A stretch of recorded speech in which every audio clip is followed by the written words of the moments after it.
Retomamos então as nossas reflexões a respeito do marxismo cultural, mentalidade revolucionária e os seus efeitos dentro da igreja.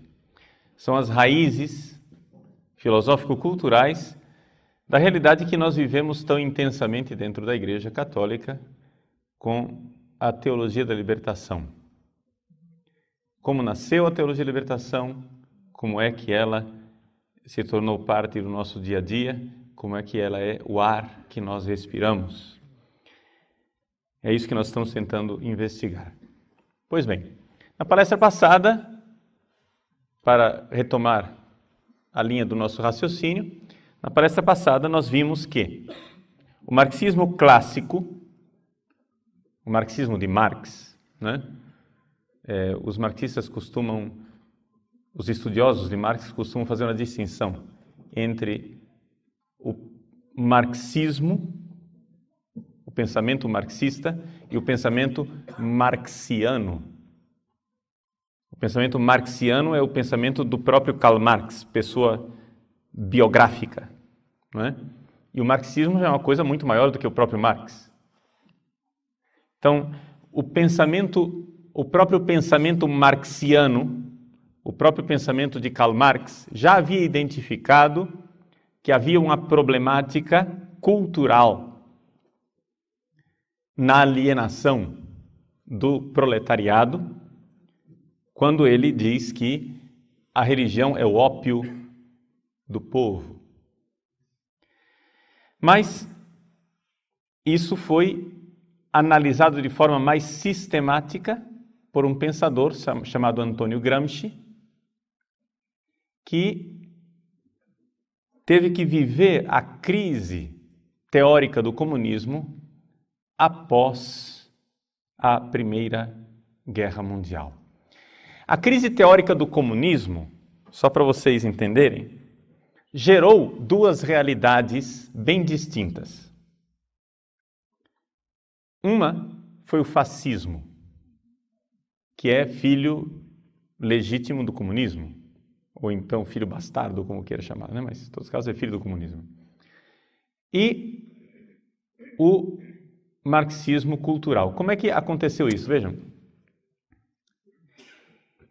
Existe uma coisa muito importante no marxismo que os senhores precisam ter sempre em mente, senão não vão entender nada nunca. Que é o seguinte: se vocês quiserem entender o marxismo, vocês devem compreender que não existe verdade. Ok? Não existe verdade. Enquanto vocês estiverem fixados, tá? Estou ensinando vocês a serem bons marxistas. Enquanto vocês estiverem fixados nesta tara, nesta estupidez atávica de que existe uma verdade, que vocês precisam ser coerentes e devem ser lógicos, vocês jamais serão bons marxistas. Se vocês querem ser bons marxistas, vocês devem esquecer a verdade. Ou seja, como é que um marxista vê o mundo? Existe um substrato do mundo real que é irracional. O mundo é irracional. Ok? E vejam que isso é de uma coerência profunda, porque se Deus não existe, é evidente que o mundo não pode ser racional. Porque para que houvesse cosmos, ou seja, ordem racional, deveria haver um intelecto criador. Não é? Se eu vejo ordem na natureza, algum intelecto pôs esta ordem. Isto é uma realidade, não é? Que todo mundo enxerga. O que acontece é que a visão tradicional de que esta ordem que está aí foi uma ordem criacional, ou seja, uma ordem que foi colocada aí pelo Logos divino, esta ideia veio abaixo por obra e graça de um cristão piedoso, devoto, beato, chamado Immanuel Kant. Kant é um desses cristãos que, ou ingenuamente, ou por safadeza deliberada, não sei qual dos dois, porque isso daí quem vai julgar é Deus, eu não julgo consciências, eu estou julgando somente aquilo que ele fez externamente, condenou a cultura ocidental à destruição. Por quê? Porque para Kant, senhores filósofos, vamos recordar um pouco, para Kant, o que está lá fora, o mundo em si, não é? O noúmeno, a coisa em si, ela é irracional, caótica, desconhecida. O que é que realmente existe lá fora nós não sabemos. O que nós temos acesso é a coisa para mim, ou seja, o fenômeno, aquilo que se me aparece, phainomai, e isto que me aparece é obra e graça de um intelecto, mas não é o intelecto criador de Deus, é o meu intelecto. As minhas categorias mentais é que criam esta ordem. Ou seja, quando Kant dá esse passo, meu irmãozinho, acabou tudo. Esquece. Entende? Se você der esse passo kantiano, então, por favor, senhores, parem com esta estupidez de querer conciliar o pensamento kantiano com o cristianismo, porque isso é absolutamente irrecuperável. É um negócio que não tem sentido. Ou seja, mas Kant era cristão. Tudo bem, meu irmão, eu não estou aqui querendo saber o que é que o pensamento, o que é que ele era intimamente na devoção do seu pietismo protestante. O que me interessa não é a biografia kantiana, o que me interessa é o que ele escreveu na Crítica da Razão Pura, que foi o que mudou o destino do Ocidente. Ou seja, para Kant, a ordem da física newtoniana, que era, na verdade, o que ele queria salvar, a física de Newton. Kant era um grande admirador de Newton. A ordem que eu vejo na física, que tudo funciona, não está lá fora, não está no noúmeno, na coisa em si. Não, esta ordem não foi colocada lá pelo Criador, que tudo fez de forma ordenada e racional? Não, essa ordem eu a impus à realidade pelo meu intelecto. Então, a física de Newton funciona para Kant não porque o mundo é assim, mas porque todas as cabeças são assim. Portanto, você faz um cálculo e esse cálculo da física terá o resultado idêntico ao meu cálculo, porque a minha cabeça funciona do jeito que a sua cabeça funciona, então é o meu intelecto quem impõe uma ordem a isso. É evidente que isso é um pensamento absolutamente autocontraditório, não é? É um exemplo, digamos assim, monumental de paralaxe cognitiva. Quem não sabe o que é isso, vai ler Olavo de Carvalho e os senhores saberão. Ou seja, não é só uma questão de simples incoerência, é uma desonestidade intelectual de um sujeito que se coloca no lugar de Deus e ninguém mais sabe como é o mundo real a não ser ele. Ele é o narrador onisciente que, entende?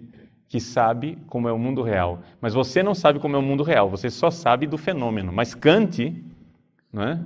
Que deve ser a quarta pessoa da Santíssima Trindade, sabe como é o mundo real. Muito bem. Mas vejam o passo tremendo. A realidade é absolutamente caótica e irracional. Quem é que cria a racionalidade? o intelecto humano. O marxista pensa isto, mas não pelas razões kantianas, de achar que nós temos categorias, mas pelas razões marxistas de ideologia. Ou seja, a ordem que você impõe ao mundo irracional é uma ordem que traduz os seus interesses de classe. Ou seja, existe uma superestrutura.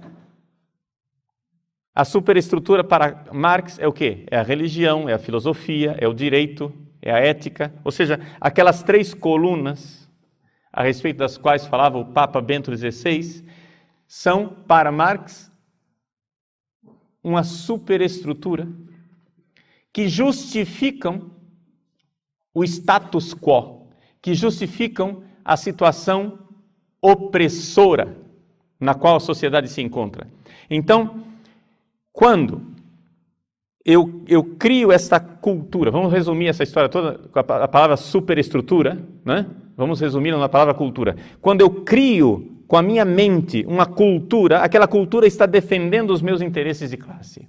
E aí eu pego essa cultura e inoculo essa cultura no subconsciente das pessoas. E as pessoas tornam-se profundamente alienadas porque beberam deste veneno. E então, as pessoas começam a defender os meus interesses de classe porque elas beberam a minha religião, elas beberam a minha filosofia, elas beberam o meu direito e esta lógica burguesa irá defender os meus interesses de classe. É por isso que os marxistas não debatem. Se vocês estão querendo debater com marxistas, meu irmãozinho, você pegou o trem errado. Você perdeu o trem da história, como eles dizem. Por quê? Porque enquanto nós, escolásticos, estamos querendo debater com eles, eles não querem minimamente debater. Por quê? Porque se eles começarem a debater com você, eles estão entrando na sua lógica burguesa e eles perderão. O que um marxista faz não é debater, o que ele faz é denunciar a lógica burguesa. Um exemplo bem claro para vocês. Em 1995, eu era professor numa universidade em Campo Grande, Mato Grosso do Sul, e eu fui convidado para ser palestrante numa semana filosófica, como eu estou fazendo aqui, né, num congresso teológico. Então, estava lá fazendo uma palestra sobre filosofia. Não me lembro exatamente o tema. Acontece que, no intervalo, foi aberto para as perguntas e veio um barbudinho, com anel de tucum no dedo,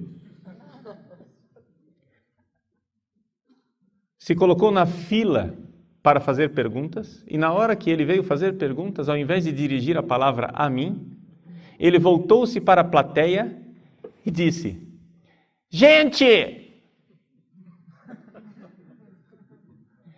se nós seguirmos a lógica dele, nós vamos ser obrigados a concordar com ele.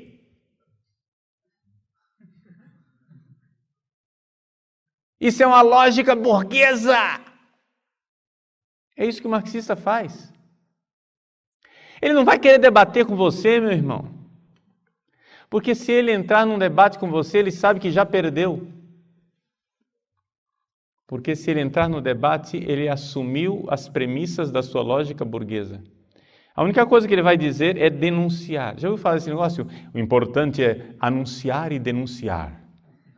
Já ouviu isso? Eles vão denunciar o quê? Eles vão denunciar a sua lógica burguesa. Eles vão denunciar que você está a serviço do sistema opressor. Entendeu? Que você é um agente da Matrix. Entendeu? Vocês assistiram o filme Matrix, né? Matrix, não tem os agentes? O Keanu Reeves, né? O nome é Neo, né? O nome dele? O Neo está lá, lutando contra os agentes da Matrix. O que é? Vejam, aquele filme mostra claramente isso. Existe um substrato do mundo real, que é irracional, e então se cria em cima uma superestrutura, que é a Matrix, que é um programa. As pessoas são programadas para ver o mundo daquele jeito. E se você quiser fugir da lógica do mundo, os agentes da Matrix vão impedir você. Entendeu? Então o agente Smith vai aparecer e vai impedir você de sair da lógica.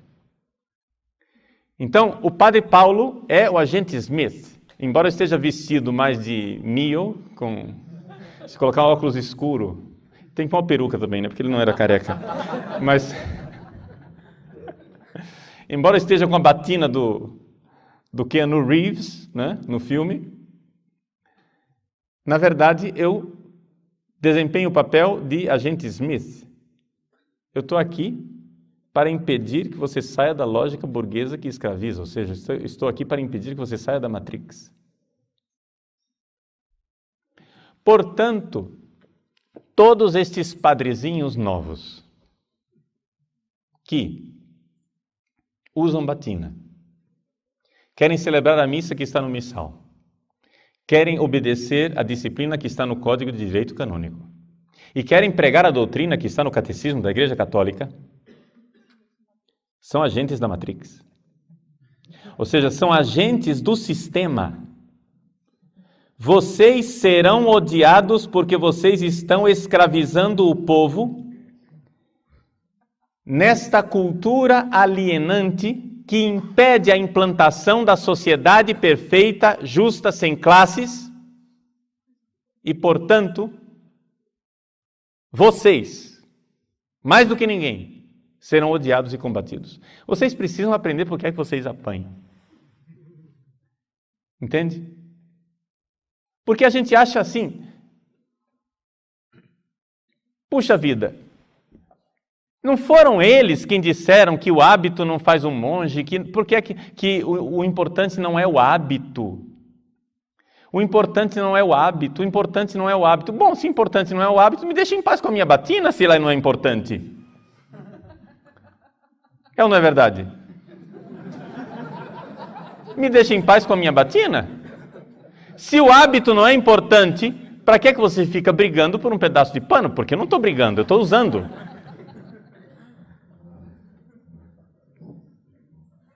Eu vou tranquilamente em reuniões de padres,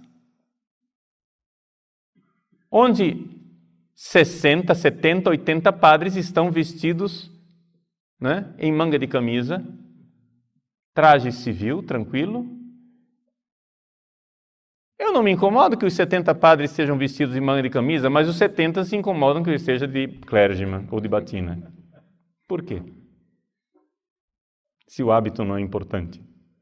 Porque o hábito é importante. E o hábito faz parte do projeto. Porque a guerra é cultural. Então vocês têm que entender que nunca as coisas são como está sendo dito. Assim como eles não entram em debate com você, porque se eles entrarem na sua lógica, eles irão perder. Assim também é necessário que você entenda que é tempo perdido você entrar num debate com eles de lógica aristotélico-tomista, porque este debate não irá levar a lugar nenhum. Por quê?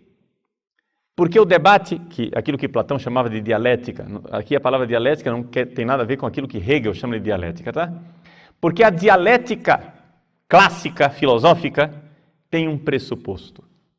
Para que você entre num debate filosófico, existe um pressuposto, que é a honestidade moral dos debatedores.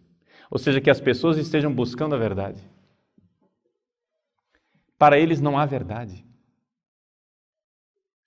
Portanto, eu acho que todos nós já tivemos essa experiência infeliz de debater com um teólogo liberal da libertação que parece um bagre ensaboado. Quando você acha que o pegou, ele muda de opinião. Entende? Quando, por exemplo, ele começa dizendo, vamos supor que você usa batina, é romano, gosta de liturgia tradicional, isso e aquilo, e ele diz, o que é que você esconde atrás desta batina? E começa a jogar a isca, supondo que atrás da batina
lógica é uma lógica dialética. Não existe verdade, existe aquilo que é oportuno. Existe oportunismo, ou seja, é lógica maquiavélica.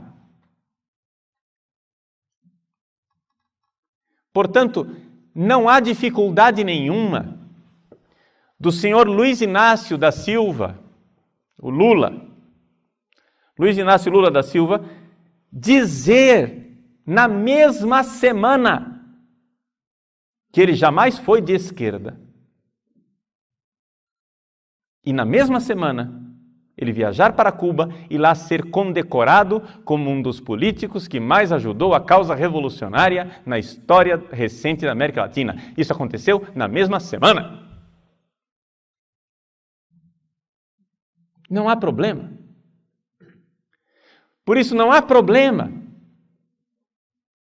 Um revolucionário irá vestir batina, rendas, casula, incenso, mitra, báculo, o que você quiser, brincos, peruca, sapatilha, o que quiser, desde que isso ajude a causa revolucionária. Compreende isso? Então, cuidado com as aparências. Cuidado com as aparências. As aparências enganam. Novamente, você irá avaliar a atuação de uma pessoa, não exatamente pela propaganda que ela faz, mas avaliando contra o que ela luta. Não existe verdadeiro amor pelo bem se você não odeia o mal. Você pode usar o bem como um simples espantalho, como um simples boneco de pano para atrair os bobocas. Mas o que irá dizer se você realmente abraçou o bem é se você está combatendo o mal dentro de você e fora. Lembremos disso. Porque a luta, meus queridos, começa dentro de nós. Muita gente me pergunta, Padre Paulo, o que é que nós precisamos então fazer para acabar com esta ideologia marxista que está acabando com a igreja e tal? Primeira coisa, se converta. Primeira coisa, faça jejum, reze. Seja um bom cristão, siga o exemplo dos santos. Odeie seu pecado, confesse-se toda semana. Viva uma vida ascética, faça penitência, odeie o seu próprio pecado. A luta começa com você, porque não é contra a carne e contra o sangue que nós lutamos, mas contra os espíritos malignos nos ares.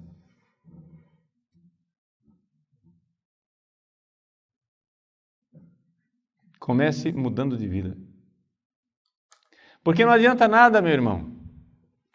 Se você usa batina de manhã para celebrar missa, e de noite você está de gravata vermelha numa boate gay, você está ajudando a causa revolucionária. Você está ajudando a destruir a igreja. Não é uma questão de folclore. Se a batina tem algum valor, ela tem valor enquanto ela denota um homem que morreu para o mundo. Ou que pelo menos quer morrer para o mundo. Se não, é uma fantasia como outra qualquer. Então, nesta luta cultural, nós temos que entender que nós estamos agindo, não é? Numa luta cultural, mas a partir de visões de mundo diferente. Ou seja, existe uma visão de mundo, uma mundivisão, um Weltanschauung, como dizem os alemães, né? Uma forma de enxergar a realidade completamente diferente. Nós cremos que existe uma verdade. Vamos fazer um pouco a nossa profissão de fé. Não vamos falar só do negativo, vamos falar do positivo. Nós, burgueses, nós que defendemos o sistema, nós, romanos, nós que queremos alienar o povo, nós, opressores, nós cremos que existe uma verdade. E que esta verdade, ela é maior do que a igreja. Esta verdade não foi criada pela igreja. A verdade fez uma igreja, mas a igreja não faz a verdade. A igreja deve servir a verdade. Nós, homens de igreja, devemos lutar diariamente contra a única arma que o demônio possui. Vejam, o demônio é um espírito. Dizer que ele é um espírito, em termos filosóficos, significa dizer que ele é um intelecto. E qual é a única arma que um espírito tem? Uma espada. Como é que espada ele tem? Ele não tem corpo. É um puro espírito. Como é que ele pode ferir você? Ele não tem corpo. A única arma que ele tem são ideias. Essa é a arma do demônio. Esse é o poder que ele tem. A mentira. E as pessoas não percebem isso. As pessoas dizem assim ingenuamente, expressando uma abertura acadêmica: eu sei conviver com qualquer ideia. Eu sou muito aberto à diversidade de ideias. Eu aceito qualquer ideia. Meu irmão, eu aceito qualquer pessoa, qualquer ideia não. Eu respeito qualquer pessoa, mas qualquer ideia não. O que tinha Hitler a não ser ideias? E que ideias bonitas ele tinha? E o que ele fez com a história do planeta? Compreende? A arma de Satanás são ideias. Ele sugere ideias. Vai ser legal. Você vai gostar. Você vai ser feliz. É somente isso que ele faz. Ele te dá ideias. Só que existem ideias más. Existem ideias que não têm o direito de existir. As pessoas que têm essas ideias estúpidas têm o direito de existir. Entendeu? O que nós temos que ser capazes de dizer e de fazer é o seguinte: meu irmão, eu amo você, estou me entregando pela sua salvação, mas eu odeio a sua ideia, o seu pecado e o que você está fazendo. Não há verdadeiro amor pelo bem se não houver ódio pelo mal. Não há.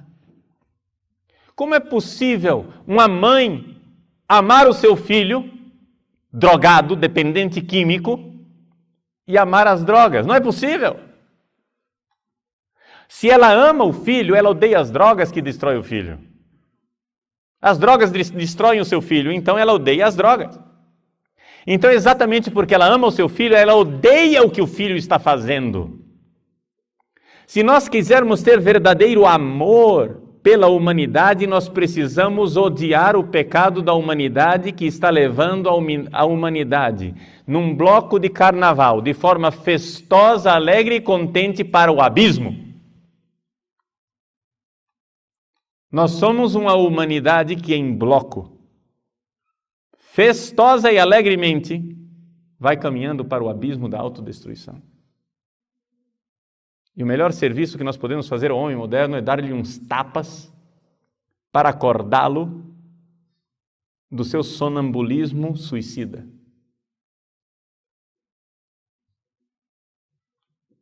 Por isso, uma das coisas que nós iremos aprender nesses dias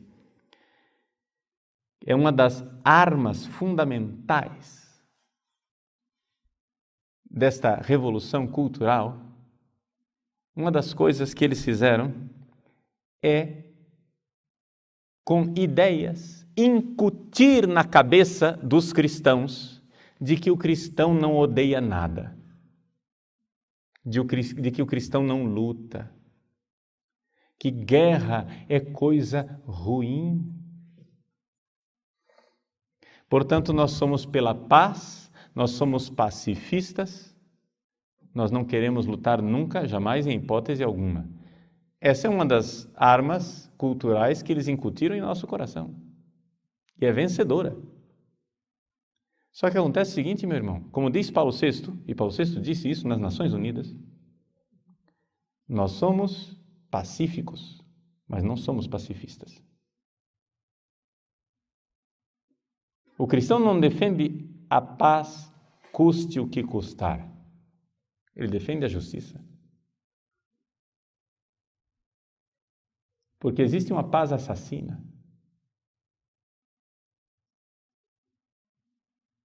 Existe uma paz injusta, uma paz destruidora.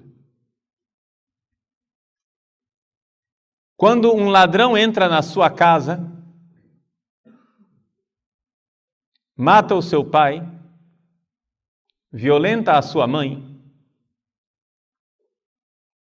e está para estuprar a sua irmãzinha, você vê aquela cena e quer dialogar com ele. Olha, eu sou um homem muito dialogante, eu gosto muito, eu acho que nós estamos divergindo em ideias.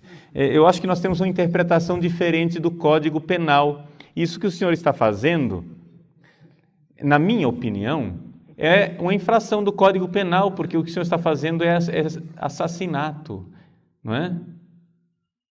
É latrocínio, é estupro, é violência. E o senhor está achando que isso é coisa boa. O senhor não quer debater comigo civilizadamente, porque eu convivo com várias ideias. Meus irmãos, estes senhores entram na nossa igreja, pisam em cima daquilo que nós mais amamos, destroem o nosso credo, estupram a nossa liturgia, acabam com a disciplina eclesiástica, vilipendiam o sacerdócio católico, e nós temos que respeitar esse tipo de loucura. Ora, eu posso até respeitar você, mas o que você está fazendo eu odeio de todo o meu coração e irei lutar e falar mal do que você está fazendo. Saiba disso. Irei dar a minha vida. Porque é necessário. Se eu amo a minha família, eu irei lutar com aquele agressor que entra na minha casa para destruir aquilo que eu mais amo. Não necessariamente por ódio ao agressor, mas por ódio ao que ele está fazendo. Se eu puder poupar-lhe a vida, pouparei. Mas se no meio do embate, por legítima defesa, eu tirar a vida dele, paciência, eu vou fazer o quê? Estou dando um exemplo, né? Portanto, dentro da igreja é necessário que nós compreendamos que existem duas visões de mundo completamente diferentes. Para eles não existe verdade, para eles não existe certo ou errado, para eles existe aquilo que é revolucionário ou não, ou contra-revolucionário. Para nós, ao contrário, existe a verdade. A verdade à qual nós devemos nos submeter. A verdade que nós iremos lutar para obter no nosso dia a dia, porque, meus queridos, Jesus disse que a verdade liberta, mas ele nunca disse que a verdade ia ser agradável. No mais das vezes, a verdade é extremamente desagradável, dura de ser ouvida, e nós precisamos quase que fazer violência a nós mesmos para aceitá-la. Porque quando nós descobrimos a verdade sobre a nossa miséria, nós gostaríamos a todo custo de evitá-la. A capacidade que nós temos de mentir para nós mesmos é imensa. Então, meu irmão, nós cremos que existe uma verdade, nós queremos lutar para compreender essa verdade cada vez mais, para servi-la, porque a verdade se fez carne, habitou entre nós, está entre nós, a verdade vive hoje no seu corpo, que se chama igreja. O corpo de Cristo é a igreja. E nós queremos entrar nesse corpo cada vez mais, e a nossa luta diária é para pertencer cada vez mais ao corpo de Cristo, ou seja, para gerar em nós o próprio Cristo que nos faz membros desse corpo. Essa é a nossa luta diária. A nossa luta diária é o seguinte, é que existe em nós a fronteira da igreja. Existe em nós muita coisa que já faz parte da igreja, mas existe também dentro de nós a área de missão. Existe dentro de nós alguma coisa que tem que ser convertida. Existe dentro de nós algo que temos que lutar para que venha para a verdade. Então é esta a realidade. Vejam que são duas mentalidades completamente diferentes. O revolucionário, ele já sabe o que ele quer. Ele irá usar qualquer meio para obter isso, mesmo que seja mentira. Nós sabemos que o que nós queremos é o que Deus quer e iremos passar a nossa vida inteira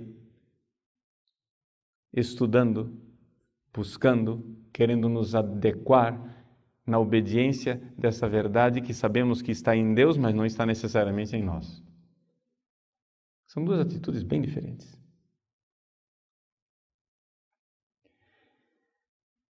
Vejam que eu vou traçando a história e vou aplicando ao nosso dia a dia, porque não adianta eu só dar para vocês uma noção teórica. Pois bem, Antônio Gramsci, então, colocou como projeto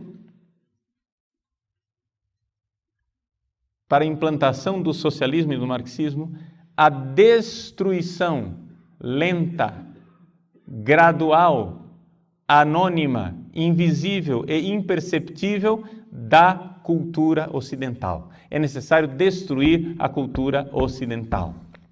Eles são movidos por um ódio à cultura ocidental. É necessário destruir isso, acabar com isso. Como iremos fazer isso? Ele chama isso de modificação do senso comum. O que é a modificação do senso comum? Vejam, é necessário lembrar que Gramsci, como todo bom marxista, ele é anti-intelectualista. Anti-intelectualista quer dizer o seguinte: não existe verdade, o que existe é simplesmente uma ideologia para se alcançar alguma coisa. O mundo ele é irracional, a verdade é superestrutura, é uma criação fictícia do homem. Muito bem.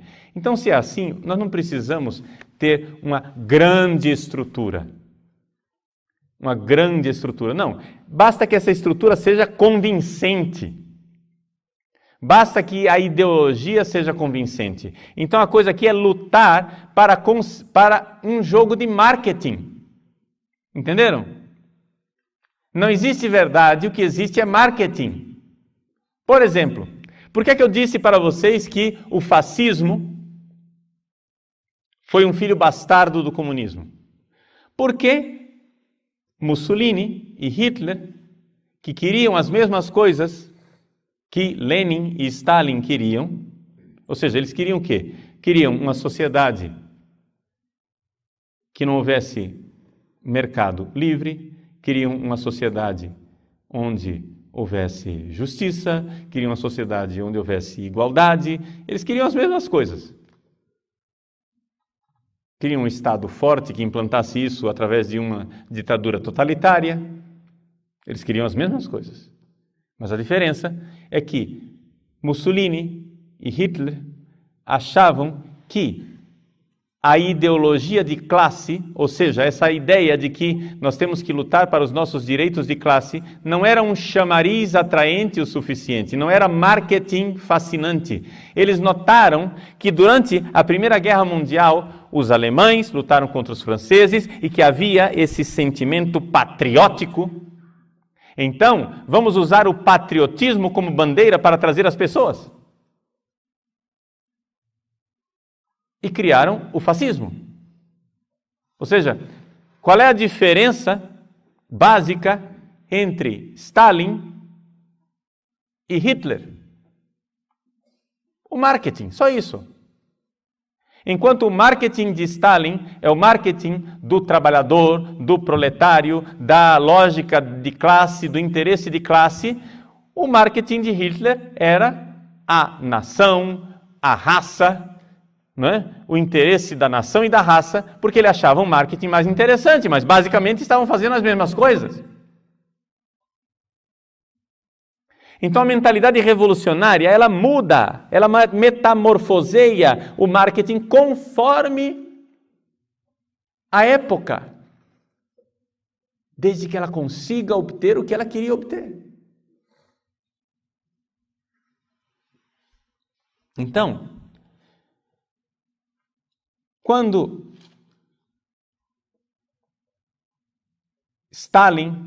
Lenin e Stalin pretenderam implantar o socialismo através de uma sociedade ateia, perseguindo a igreja,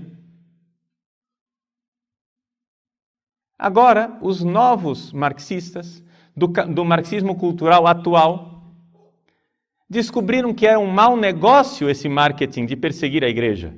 Porque quando você perseguir a igreja, você sempre terá pessoas de bem, pessoas de Deus que irão se opor a isto. Se você se opõe frontalmente à igreja, você vai ter claramente opositores e você não vai conseguir. Quanto mais cristãos você mata, mais mártires você cria. E quanto mais mártires você cria, mais forte fica o movimento cristão. É um negócio contraproducente. Então vamos fazer o seguinte. Vamos entrar na igreja. Vamos fazer nós a nossa igreja. Vamos entrar na igreja e mudá-la desde dentro. Ora, o que é a igreja católica tradicional?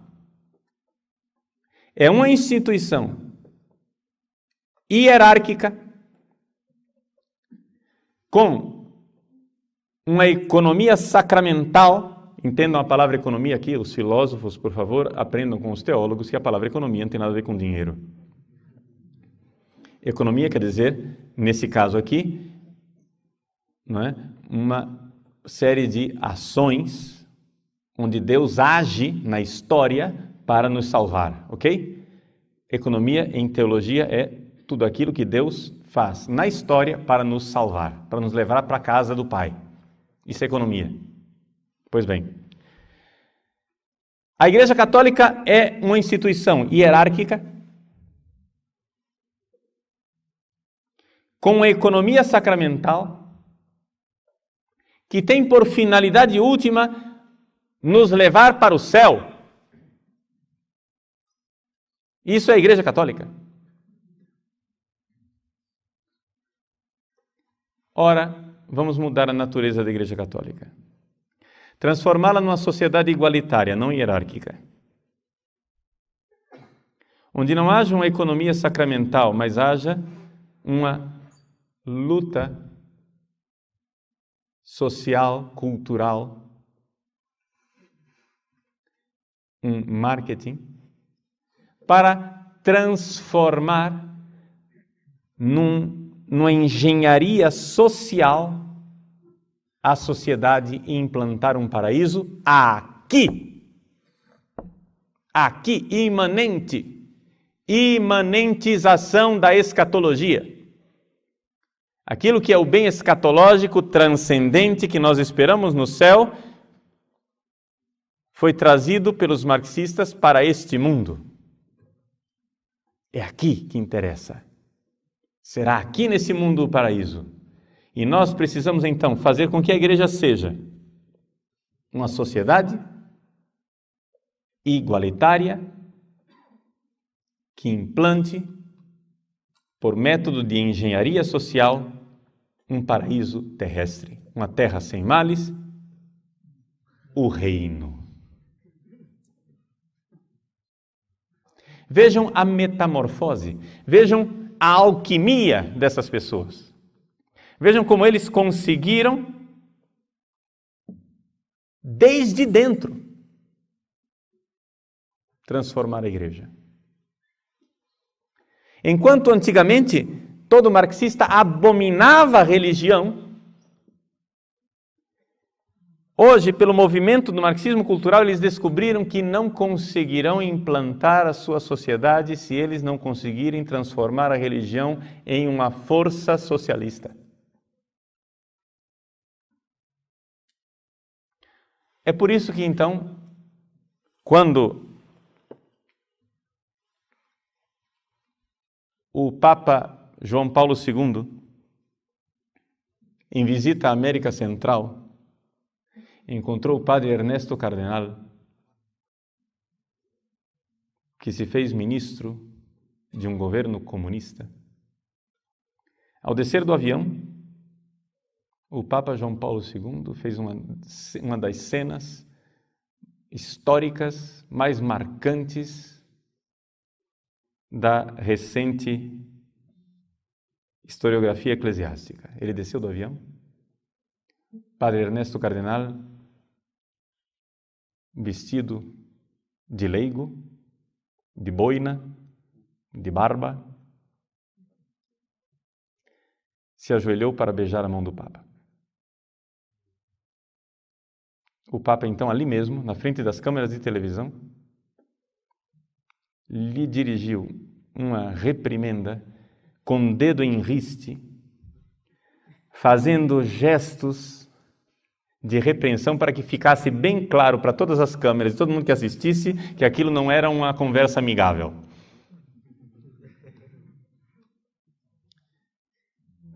Qual era a ideia do padre Ernesto Cardenal? É que existem duas igrejas. Uma igreja popular e uma igreja romana, da hierarquia. Porque, lembrem-se, para ele não existe verdade. Então, você tem que escolher a ideologia do magistério. Veja só, você que é romaninho, né? Você que é papista, romaninho, você saiba isto. Você está seguindo uma ideologia que é a ideologia do magistério. Não existe verdade. Existe uma superestrutura de uma ideologia magisterial romana imperialista opressora que mantém o povo acorrentado. E enquanto você permanecer nesse romanismo, você está servindo ao sistema. E esta é a igreja a qual você pertence. E existe uma outra igreja, a igreja do padre Ernesto Cardenal, que é a igreja popular. Mas não sou eu quem digo isso é o que ele diz. Assim de claro. Uma igreja popular que, a verdade não existe. O que existe é a ideologia, que é instrumento de implantação da ideologia partidária, da verdade criada pelo partido. Então, meus caros, aqui está a realidade, não é? A realidade. Não existe verdade. O que existe é luta de classes. Compreendem isso? Então, quando vocês usam batina, vocês acham que estão fazendo uma coisa muito ingênua. Mas vocês, na verdade, estão acorrentando o povo numa igreja hierárquica. Porque vocês estão se fazendo diferentes do povo. Enquanto a igreja, enquanto o padre, não é diferente do povo. O padre, quantas vezes você já ouviu essa frase? Olha, não se esqueça de suas origens. O que quer dizer essa frase? Você saiu do proletariado. Sua família é uma família pobre. Quando você, que saiu do proletariado, começa a usar calça social e começa a se vestir de burguês, você esqueceu as suas raízes, Você esqueceu a classe que você representa, você esqueceu os seus interesses de classe e começou a defender os interesses de classe do opressor. E está servindo ao opressor. Você tem que entender o que está por trás dessas frases. Então, esta é a realidade. Para Gramsci não existe verdade. Ele é anti-intelectualista. Então, como é que nós vamos fazer para transformar o senso comum? Vou ensinar a vocês a serem bons gramscianos. Quem aqui for professor de seminário, aprenda como é que se perverte um seminarista. Você faz o seguinte. Eu sou professor de, sei lá, me diz uma matéria aí, por favor. Hein? Uma matéria teológica. Eucaristia. Muito bem. Eu vou ser professor de Eucaristia.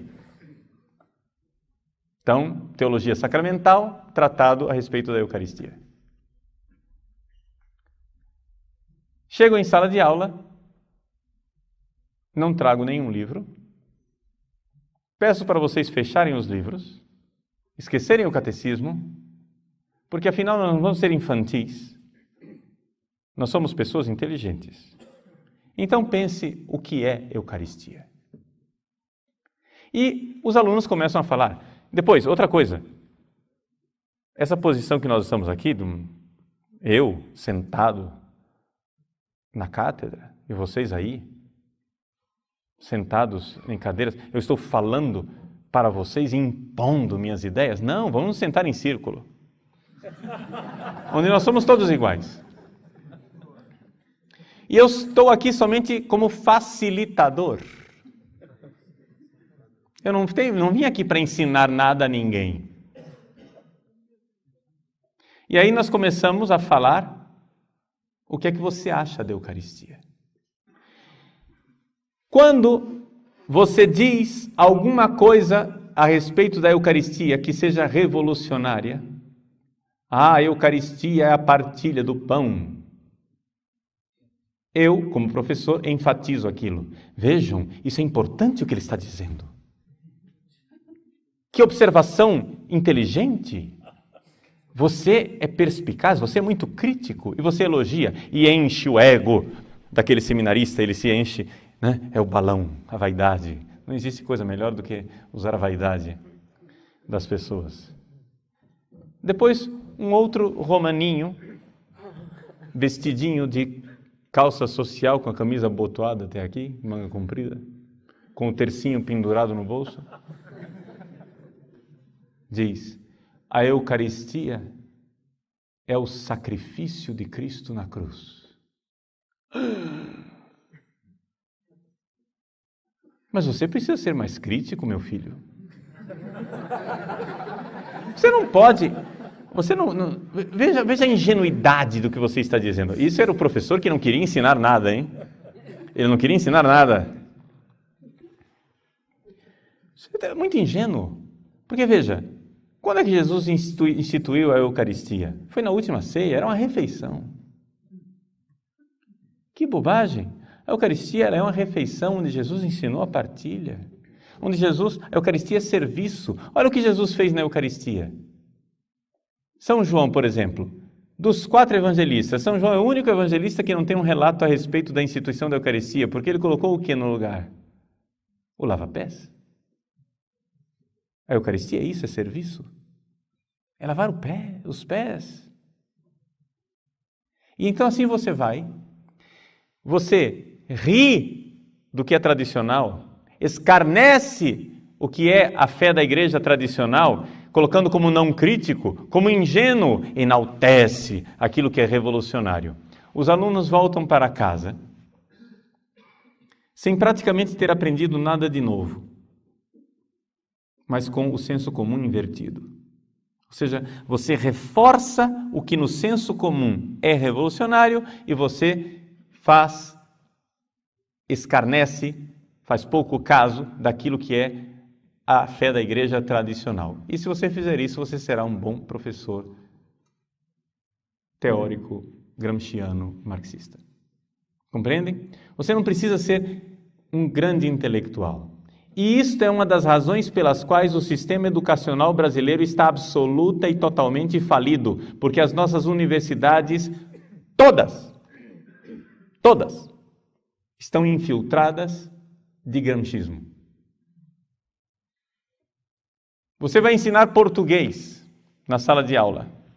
Para ensinar português hoje em dia, o que é que você faz? Você não entra com a gramática e ensina português. Você não ensina mais gramática, verbo, sujeito, complemento, objeto direto, adjunto nominal, restritivo, adjunto adverbial, verbo regência verbal, essas coisas. Nada disso, que bobagem! O português é para comunicar. Nós estamos aqui para fazer comunicação. Então você vai dar um texto para o aluno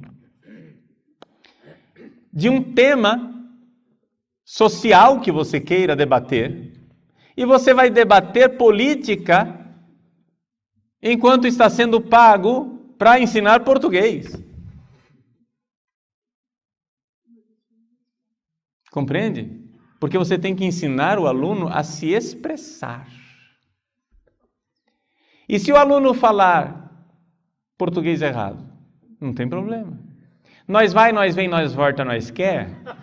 Isso daí não é português errado. Você tem que relativizar a coisa, é que ele não está usando a chamada norma culta. Mas essa não é a única forma de falar português. Tem várias formas de falar português. E assim você vai. Ou seja, é a lenta e gradual imbecilização de uma nação. Hoje, os nossos alunos chegam à universidade absolutamente analfabetos. Porque ao invés de aprender português, estavam aprendendo cartilha marxista.